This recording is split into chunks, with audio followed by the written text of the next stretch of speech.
ಊಟ ಮಾಡಕ್ಕೆ ಬಂದಿರೋದು, ಊಟ ಮಿಸ್ ಮಾಡಲ್ಲ. ನನ್ನ ಫ್ರೆಂಡ್ ಮದುವೆಗೆ ಗಿಫ್ಟ್ ತಗೊಳ್ಳೋಣ ಅಂತ ಶಾಪ್ಗೆ ಹೋದ್ರೆ ಡಾಲ್ಸ್ ಎಲ್ಲ ಡ್ಯಾನ್ಸ್ ಮಾಡ್ತಾ ಇದ್ವು. ಯಾವ ಸಂಗಿ ಗೊತ್ತಾ?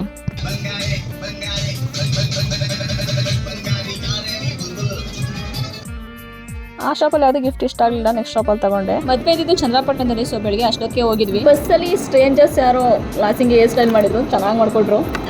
ಫೈನಲಿ ಬಂದ್ವಿ ಛತ್ರದ ಹತ್ರ. ಇಷ್ಟ ತನಕ ವೆಯ್ಟ್ ಮಾಡಿಸಿದ್ಲಿ ಇವಳು, ಅಲ್ಲ ಆಲ್ಮೋಸ್ಟ್ 11:15 ಆಗೋಯ್ತು. ಇವಾಗ ಬರ್ತಾ ಇದೀವಿ. ನೋಡೋಣ ಬನ್ನಿ ಒಳಗಡೆ ಹೆಂಗಿದೆ ಅಂತ. ಈ ಕಡೆ ಎಂಟ್ರಿ ಚೆನ್ನಾಗಿತ್ತು. ಇನ್ನೊಂದು ಖುಷಿ ವಿಚಾರ ಏನು ಅಂತಂದರೆ, ಮುಹೂರ್ತ ಇದ್ದಿದ್ದು 12 ಗಂಟೆಗೆ. ಸೊ ಫಸ್ಟ್ ಟೈಮ್ ಒಂದು ಫಂಕ್ಷನ್ಗೆ ಬೇಗ ಹೋಗಿದ್ದೀನಿ, ಇನ್ನೂ ಖುಷಿ ಆಗ್ತಾ. ಹೊರಗಡೆ ಎಂಟ್ರಿ ಆದ ತಕ್ಷಣ ತಿಂಡಿಗೆ ಹೋಗಿ ಅಂತ ಕಳಿಸ್ಬಿಟ್ರು. ಒಳಗಡೆ ಹೋಗಿ ನೋಡಿದರೆ ಊಟ ನಮ್ದಾಗಲೇ 11 ಗಂಟೆಗೆಲ್ಲ ಊಟನೇ ಆಗೋದು.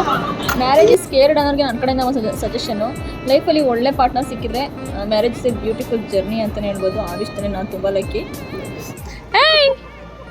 ಏನು ಮ್ಯಾನ್ ಹ್ಯಾಂಡ್ಲಿಂಗ್ ಮಾಡ್ತಿದ್ದೆ ಈಗಲೇ? ಹಾಂ, ಮಂಗ್ ಹೊಡಿತೀಯಾ? ಮದುವೆ ಸೆಲೆಬ್ರೇಷನ್ ಅಂತ ಅಂದ್ಬಿಟ್ಟು 1 month 15 ಡೇಸಿಂದ ರೆಡಿ ಆಗಿರ್ತೀವಿ.